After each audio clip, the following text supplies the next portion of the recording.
Olá, bom dia, meu amigo trabalhador. Alô, minha amiga dona de casa. Começou o programa da família de São Paulo. Começou o programa da família do Brasil. Abrindo a janela da Record, a janela da cidade. Uma quarta-feira de paz, de saúde pro meu povo que sintoniza a Record. Até às 9 da manhã comigo.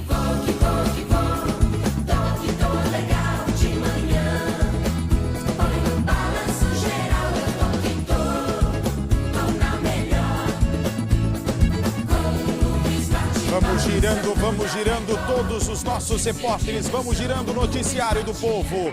Atenção, 2 acidentes graves ontem à noite complicaram o trânsito na rodovia dos Bandeirantes em São Paulo. No primeiro, engavetamento com 3 carretas e uma caminhonete. Pelas imagens, é impossível acreditar que ninguém saiu ferido, hein? Daqui a pouco você vai ver todos os detalhes desse engavetamento da noite numa das principais rodovias que ligam a capital até o interior do estado. Já o outro motorista deste caminhão não teve a mesma sorte. Ele ficou ferido gravemente numa batida em outro ponto da mesma rodovia. O impacto foi tão forte que a cabine foi partida ao meio. Daqui a pouco você vai ver a reportagem completa aqui no programa do Povo. Toca o galo para São Paulo, toca o galo para o Brasil. Exclusivo. Você vai ver o exato momento em que um bombeiro leva um choque de 13 mil volts.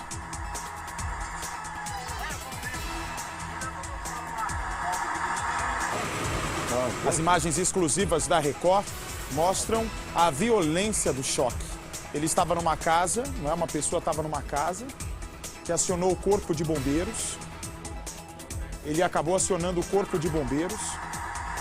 E aí, quando o corpo de bombeiros chegou, tinha caído a fiação elétrica, a estrutura estava com energia, o bombeiro não percebeu. O bombeiro não percebeu. Quando foi isso, hein, Falcão? Foi agora à noite? É o bombeiro, então, que teve uma parada cardíaca, segundo me informaram, de maneira preliminar. Ele teve uma parada cardíaca e continua internado. Parece que ele conseguiu sobreviver, mas o estado, infelizmente, é bem grave. Não é isso, Ligeiro? Bom dia. Bom dia, Bate. Bom dia a todos. É isso mesmo, ele continua internado no Hospital das Clínicas. Esse bombeiro foi socorrido com uma parada cardíaca ali no local, na zona oeste de São Paulo. Ele foi socorrido pelos próprios colegas depois de ter levado um choque e ele já foi socorrido com uma parada cardíaca. Ele foi então colocado no carro de resgate do Corpo de Bombeiros e levado até um posto de combustíveis às margens da rodovia Anhanguera, onde 3 médicos que já tinham sido acionados via rádio já o esperavam. Esses médicos ali se revezaram na massagem cardíaca, fizeram todos os procedimentos, mas ali no posto de combustíveis ele teve uma nova parada cardíaca e aí então foi levado para o Hospital das Clínicas em estado grave. O que aconteceu ali no local, na verdade, Bate? As pessoas estavam assistindo TV dentro da casa, quando a antena da casa caiu em cima da rede de energia elétrica e um fio que saía dessa antena acabou encostando numa estrutura metálica da casa. As chamas se propagaram rapidamente, os bombeiros então chegaram e começaram a combater essas chamas. Mas o espaço estava todo eletrificado. O cabo Oscar não percebeu que a estrutura metálica estava eletrificada, colocou a mão na estrutura e rapidamente já levou esse choque de 13 mil volts, Bate. Eu estive lá na zona oeste de São Paulo acompanhando todo esse caso e daqui a pouco eu trago todos os detalhes numa reportagem especial, Bate. Daqui a pouco é o nosso Ligeirinho do Povo. Solta o Ligeirinho, solta. Vamos pro trânsito, hein? Vamos pro trânsito em São Paulo. Mário Augusto, deixa eu ver se eu acerto. É Raposo Tavares, Mário? Exatamente, Bate. Você acertou. Bom dia para você, bom dia para todos os telespectadores. É Raposo Tavares na chegada à capital paulista. A gente observa trânsito parado nesse trecho da rodovia Raposo Tavares. O motorista precisa ter uma dose adicional de paciência para enfrentar todo esse trânsito já às 6h04, viu, Bate? Daqui a pouco outras informações, tudo sobre o trânsito está aqui, não tá, Mário? Exatamente, todos os detalhes e a cobertura completa aqui no Balanço Geral. São 6h04 da manhã, toca o galo pro parado, nosso Mário Augusto. Nossos repórteres vão até o sítio do produtor artístico, acusado pela polícia de aliciar crianças e adolescentes. Segundo as vítimas, era lá onde aconteciam os crimes de abuso. A mãe de um dos atores mirins, aí está o homem. Aí está o homem preso por pedofilia. Veja, ele olha para a câmera com uma cara de inconformado. A mãe dos atores mirins fingiu ser o filho para conseguir interceptar conversas telefônicas, conseguiu uma foto que serve de prova para a polícia, que acabou pedindo a prisão desse rapaz. Daqui a pouco você vai ver o sítio de alto padrão onde ele vivia.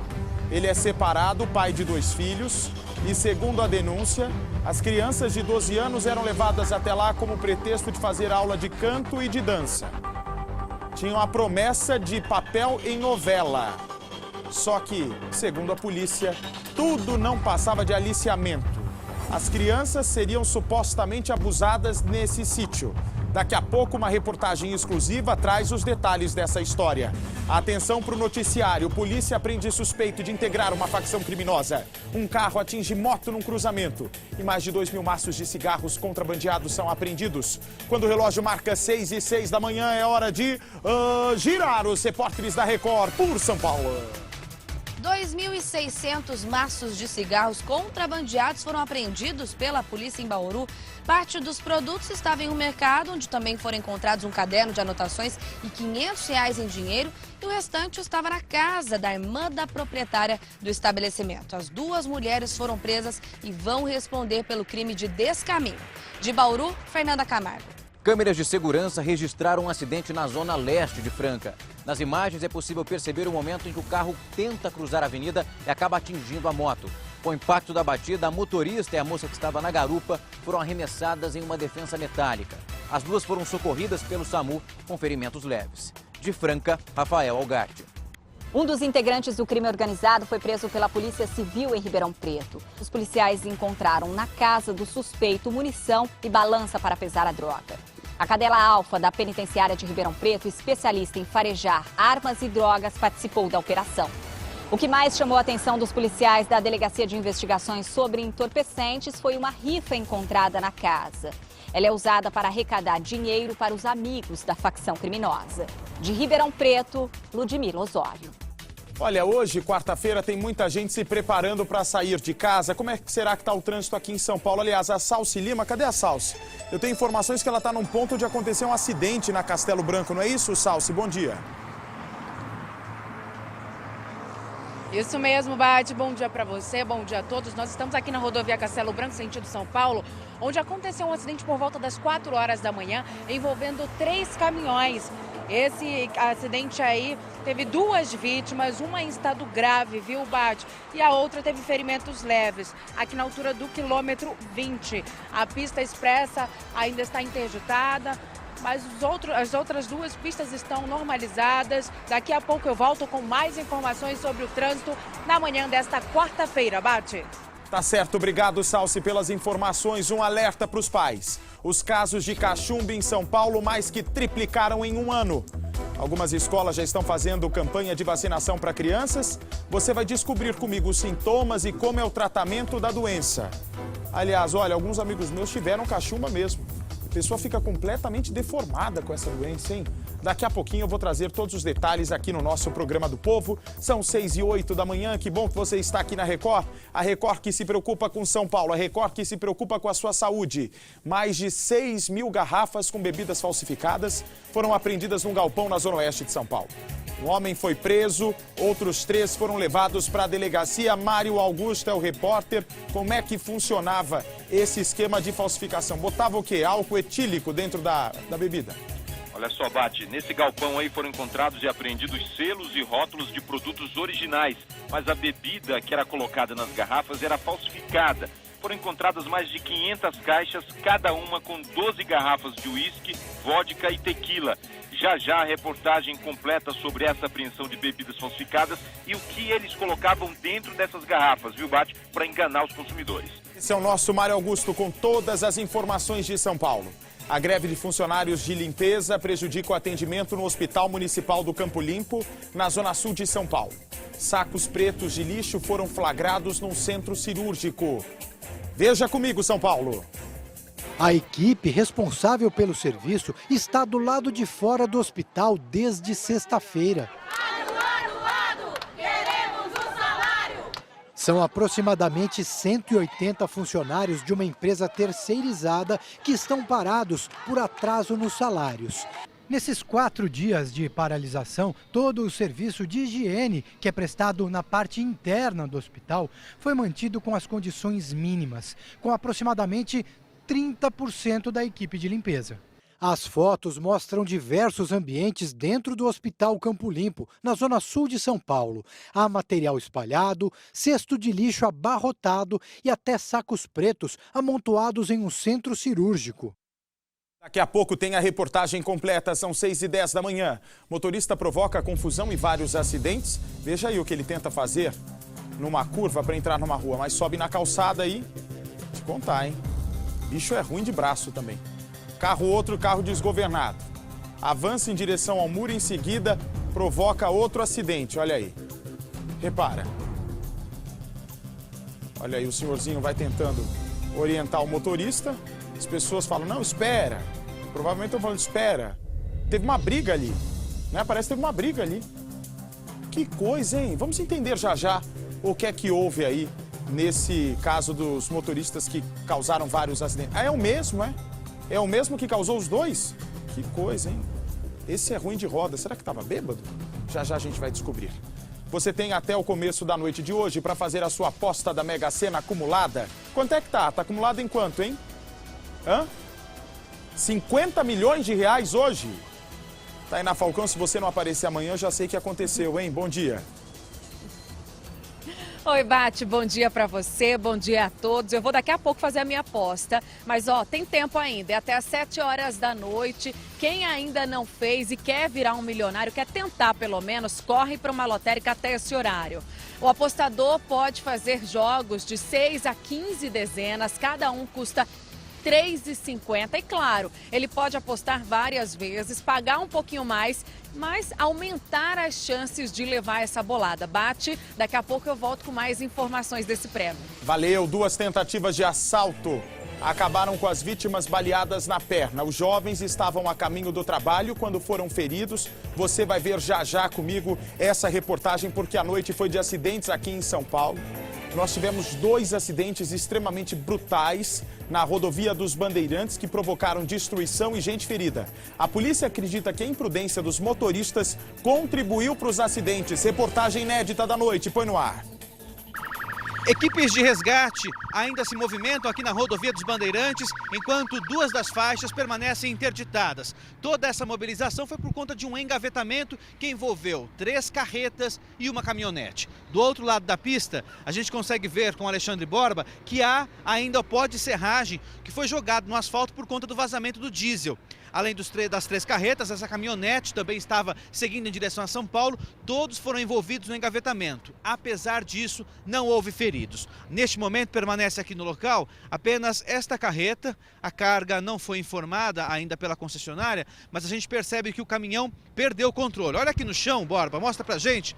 Essa é a marca do freio, né? Conforme o motorista acionou o freio, se a gente olhar, ele se arrastou por um longo trecho aqui da Bandeirantes. Veio todo esse trajeto até bater no barranco daquela forma. Segundo a Polícia Rodoviária, foi esta carreta que provocou o acidente. Ela vinha em alta velocidade, a velocidade exata ainda não foi identificada pela perícia, mas o fato é que não conseguiu frear quando os outros veículos pararam na frente. Perdeu o controle da direção e acabou invadindo aqui o canteiro central. Vejam que a cabine, né, onde fica o motorista, chegou a ser praticamente arrancada do cavalinho, né? A gente observa que já há até o distanciamento aí entre a parte de baixo e a cabine. Houve o dano aqui, a gente percebe vazamento de combustível, de diesel. Ali mais ao alto a gente observa que o barranco, né, abriu um buraco mesmo no barranco por conta da força do impacto. Nem mesmo o motorista deste caminhão, que foi o mais afetado neste acidente, se feriu neste engavetamento aqui que aconteceu na rodovia dos Bandeirantes,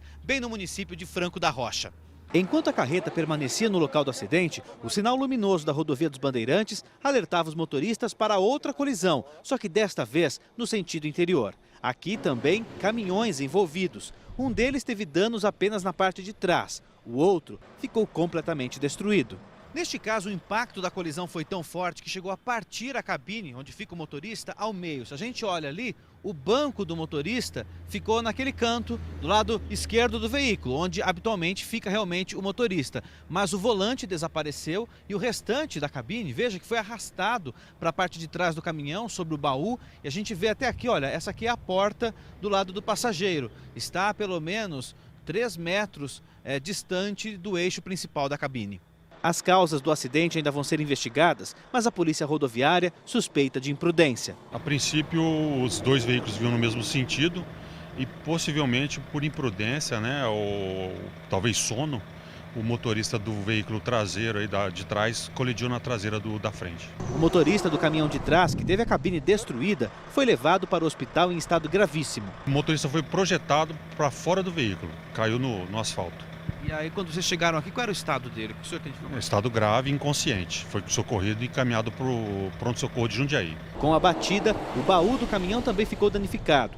Parte da carga de piscina de bolinha e cama elástica ficou espalhada pelo asfalto. Atenção Brasil, 2 tentativas de assalto acabaram com vítimas baleadas. Os jovens estavam a caminho do trabalho quando foram feridos, tem reportagem. 6h15 da manhã, o Wellington Luiz Rosa estaciona o carro em frente à casa de um amigo na zona sul de São Paulo.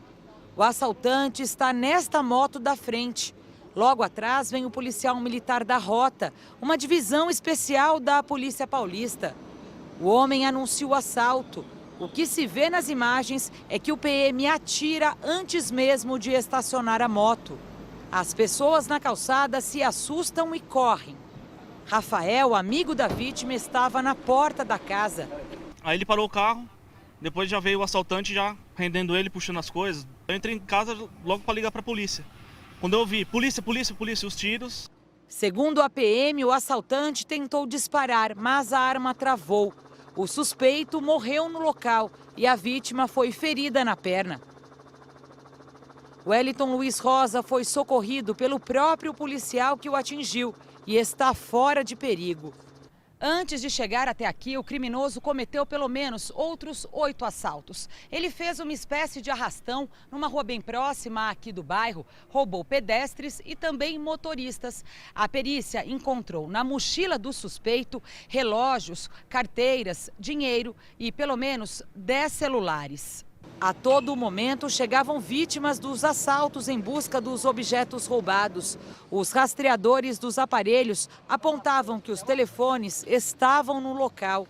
Daqui para ver se eu tento recuperar o celular do meu filho, né? O filho dela havia sido roubado minutos antes. Eu estava sozinho no ponto do ônibus e aí o motoqueiro chegou, abordou ele, puxou a arma e ele entregou o celular, né? O policial disse que havia presenciado outros 2 assaltos e decidiu perseguir o suspeito.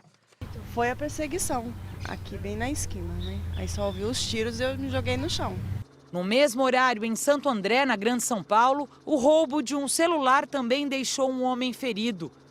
O arquivista Maurício Souza Lima, de 25 anos, esperava o ônibus para ir ao trabalho. 2 assaltantes numa moto tentaram levar o aparelho e ele foi atingido na perna. E ele é uma pessoa muito calma, então a gente se assusta de uma pessoa ter atirado numa pessoa igual o Maurício. Em São Paulo, o roubo de celulares passou a ser um risco constante. Por hora, são pelo menos 20 telefones levados pelos criminosos. Essa região aqui é muito perigosa, né? Eu moro aqui quase 10 anos, que essa é a nossa realidade.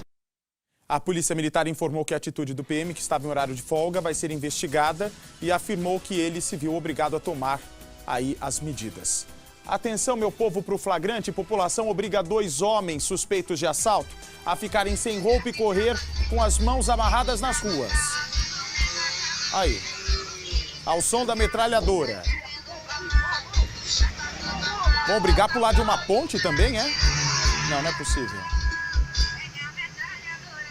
Olha aí, os policiais parece que vão obrigar os 2 homens a pularem numa ponte, hein? Ah, é o povo? Polícia não tem nada a ver, perdão, a polícia não tem nada a ver com essa história, é o povo. O povo vai obrigar os 2. Diziam que eles estavam cometendo assaltos frequentemente nessa região. Daqui a pouco você vai ver toda essa história comigo aqui no programa do Povo, já já.